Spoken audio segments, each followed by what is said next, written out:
சிறைச்சாலையில் சாதி கலவரம் நடந்து ஒருவர் 1 மாத காலம் உடலை வைத்து அந்த சமூக மக்கள் அங்கு போராடி அவர்களுக்கான நீதியை கேட்டிருக்கிறார்கள்.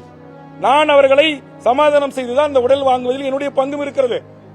அப்படி இருக்கும்போது அந்த செய்திகளை சொல்றேன். ஒரு சமூகத்தை சார்ந்தவங்க ஜெயில கொண்டு போய் வைக்கும்போது சிறைத்துறை உடனே அவை முன்னவர் ஏற்பட்டு ஏன் ஜெயில பத்தியே பேசுகிற வெளியே வாண்டாரு. ஒரு அவை முன்னவர் 50 ஆண்டு கால சட்டமன்றத்தில் இருக்கிறவர் சிறைத்துறை மானிய கோரிக்கையில சிறைத்துறையை பத்தி பேசாம வேற என்ன பேசுவாங்க? சிறைத்துறையில கேண்டீன் ஒண்ணு நடக்குது, அதுல மிகப்பெரிய முறைகேடு நடக்குது, அது பத்திரிகை ஊடகங்கள்ல செய்தி வருது. இது சரி செய்யணும்னு சொல்றேன். இந்த கேண்டீனை குறித்து சொல்றதுக்கு முன்னாடி பேரவைத் தலைவர் அவை குறிப்பிட நீக்கிறார். எந்த விதத்தில் நியாயம்?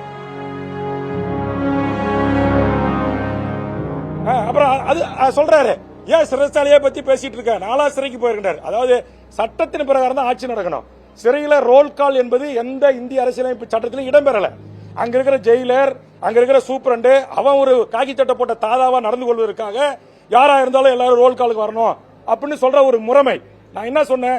நான் மக்களுக்காக போராடுறேன். மக்கள் பணத்தை, வரி பணத்தை கொள்ளடிச்சிட்டு, வரிபறி பண்ணிட்டு, திருடிட்டு, கிரானைட் குவாரி, மணல் குவாரி, ஏனைய பணங்களை பங்கெடுத்து நான் ஜெயிலுக்கு போடல. என் மக்களுக்காக, மண்ணுக்காக, மொழிக்காக, இனத்திற்காக போராடிட்டு நான் ஜெயில் போறேன். என்ன போய் கேடி, முள்ள மாதிரி முடிச்சு வச்சு பிட் பாக்கெட்டு, வரிபறி பண்றவன், பாலியல் தொழில் பண்றவன், அரசாங்க பணத்தை கொள்ளடிக்கிறவன், குடும்பத்தோட நீதிமன்றத்துக்கு ஏறவன், வழக்கில் தண்டனை கைதோட நிக்க வச்சு ரோல் காலுக்கு அழைப்பது எப்படி என்னால ஏற்றுக்கொள்ள முடியும்? உடனே அவை முன்னவர் சொல்றாரு, அழைப்பாங்கத்தான் அப்படின்னாரு.